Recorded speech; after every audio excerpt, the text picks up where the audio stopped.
The kind of town where the fog never quite lifts before noon, where church bells still rang on Sunday mornings, but nobody felt safe anymore. America was rattled that winter.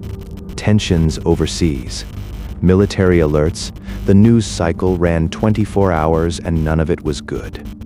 In small border-adjacent towns like Harrogate, people slept with one eye open and woke up checking the sky. But the real monster was not overseas. He was already inside. Harrogate General Hospital was the beating heart of the county. Soldiers came through. Accident victims. The sick, the dying, the already dead. It was understaffed, overworked, and held together by the same 40 people who had been there for years. One of those people was Ethan Cole, ward boy, age 43, thin as a winter branch, pale gray eyes that never quite focused on you directly. He had a way of standing in the corner of a room that made you forget he was there. Staff called him quiet. Patients called him gentle. A few of the nurses called him something else, but only in whispers. Nobody really knew Ethan Cole. The official record said he grew up in the foster system somewhere in rural Ohio. There were gaps in his employment history. A brief military enlistment, honorably discharged after what the paperwork described only as a psychological incident. No family, no emergency contact, no one who would ever come looking. He had worked at Harrogate General for 3 years without a single complaint. That should have been the first red flag. Men like Ethan Cole do not go 3 years without drawing attention, unless they are very, very careful. His routine was precise, almost liturgical. When a patient died, Ethan was always the first one there. He would prepare the body with an almost tender care. Wash it, wrap it, arrange the hands. Nurses sometimes remarked that he seemed more at peace around the dead than around the living. Nobody found that strange. Mortuary work does something to a person, but it was what happened after the funeral that no one knew about. After the family went home. After the grave was filled and patted down and the last car pulled out of the cemetery. After midnight, when the fog came in low and the only sound was gravel shifting underfoot, Ethan came back. He would dig quietly, efficiently. The way a man digs who has done it many, many times before. Then he would take what he came for. Beneath Harrogate General, in the sub-basement of the hospital's original 1940s building, there was a room that appeared on no current floor plan. The boiler room staff had a key but never used it. Maintenance had written it off as a storage closet. For years, it sat sealed and forgotten. Ethan Cole had been living in it. What investigators would later find inside that room defied every attempt at clinical description. A rusted chest freezer, sealed containers labeled in a careful hand, a small camp stove, a folding table wiped spotlessly clean, bones arranged with unsettling neatness in a wooden crate lined with old hospital linen. He cooked down there. He ate down there. He slept surrounded by what he had taken, and he believed with absolute conviction that what he was doing was sacred. When they finally caught him, Ethan Cole did not beg. He did not cry. He sat across from investigators with his pale gray eyes, and he explained himself slowly and clearly, as though he were describing a perfectly reasonable philosophy. He believed that the flesh of those who died in service, in sacrifice, in pain, was holy. He believed that letting such flesh decay into the ground was an act of waste and disrespect. He believed that by consuming it, he was completing a sacred cycle, honoring the dead, carrying them forward. He did not consider himself a cannibal. He considered himself a custodian. "I don't eat the dead," he told the detective across the table. "I preserve them." Her name was Rachel Dowd, ICU nurse, 12-year veteran. Sharp, skeptical, not easily spooked. She had been watching Ethan for weeks before she made her move. Something about the way he lingered, the way he knew before anyone told him when a patient was close to death, the way he sometimes arrived to prep a body before the death had even been officially recorded.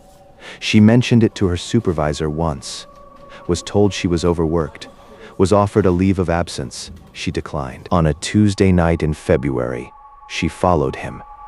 It was 22 degrees outside. The cemetery sat 3 blocks from the hospital, behind a low iron fence that nobody locked. She kept to the tree line, her breath coming in short, visible clouds. She watched him move through the graves with no flashlight, no hesitation, perfectly at home in the dark. She watched him kneel beside a fresh mound of earth. She watched him pull a folding shovel from inside his coat. And when he began to dig, her body did what her mind could not stop. She made a sound. He heard it. What happened in the next 60 seconds, Rachel would later describe as the longest minute of my life. He moved fast, far faster than a man his age and build should have been able to move. She ran. He caught her. She went down. When she woke up, she was in the room. She saw it all. She had maybe 20 minutes before he came back. She used all 20 of them. By pure chance, Dr. Marcus Webb, the hospital's senior attending physician, had come to the sub-basement looking for archived patient records. He heard something that sounded like a fist against a metal door. He followed it. He found the door. He opened it. He wished for a long time afterward that he had not. But he opened it, and Rachel walked out, and the truth walked out with her. Police arrested Ethan Cole at the hospital's rear service entrance at 4:17 in the morning. He did not run. He did not struggle. He looked at the officers with those pale gray eyes and he said, quietly, "You don't understand what I was doing." He said it like a man who had been misunderstood his entire life and was not surprised to be misunderstood again. The search of the sub-basement took 3 days. Forensic teams identified remains from at least 11 individuals. The oldest had been dead for over 2 years. Every single one had been buried in Harrogate or the surrounding county. The trial lasted 4 weeks. Ethan Cole's court-appointed attorney argued insanity. The prosecution argued premeditation, deliberate concealment, and a level of methodical planning inconsistent with a man incapable of understanding his actions. The judge, after a psychiatric evaluation, committed Ethan Cole to the Whitmore State Psychiatric Facility. That was in the fall of 1999. By the spring of 2000, he was gone.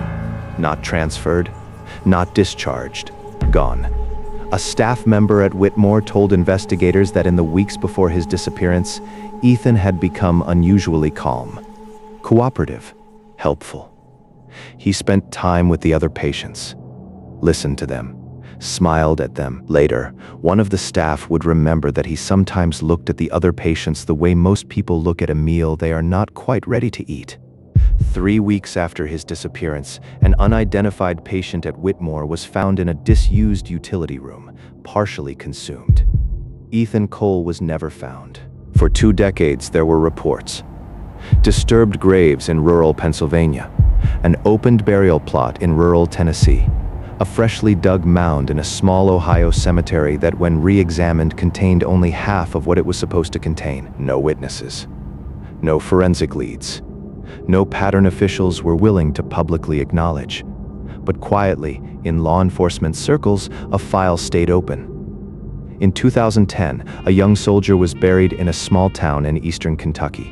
A decorated veteran, a 23-year-old kid from a family that had served in every American war going back to Korea.